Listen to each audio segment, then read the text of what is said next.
Today, we're launching our exhibition, Confluences, Water and People, a culmination of some of the research that we've been doing within the Water Security and Sustainable Development Hub. I'm really excited to be launching this exhibition that brings together artworks from Colombia, India, Ethiopia, Malaysia, and also commissions from the UK.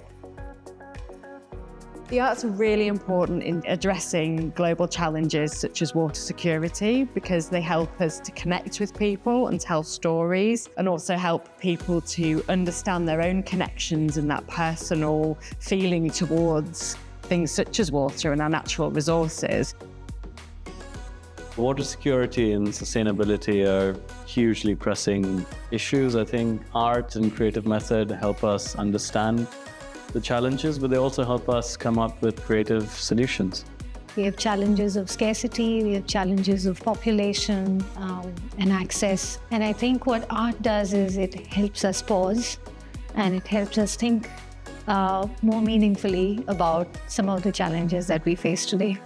Good art also has a power of transcendence to take us out of our everyday and see both the beauty of water, what perhaps we're losing, and also, perhaps most importantly, allow us to see into the future and to see the world we will live in if we don't change our ways.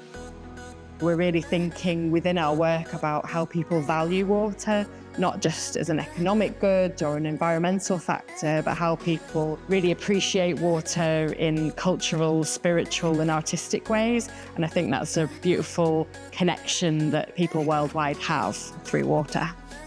I think the key takeaway from today is that we should get everyone in a room together more often just to discuss what's possible.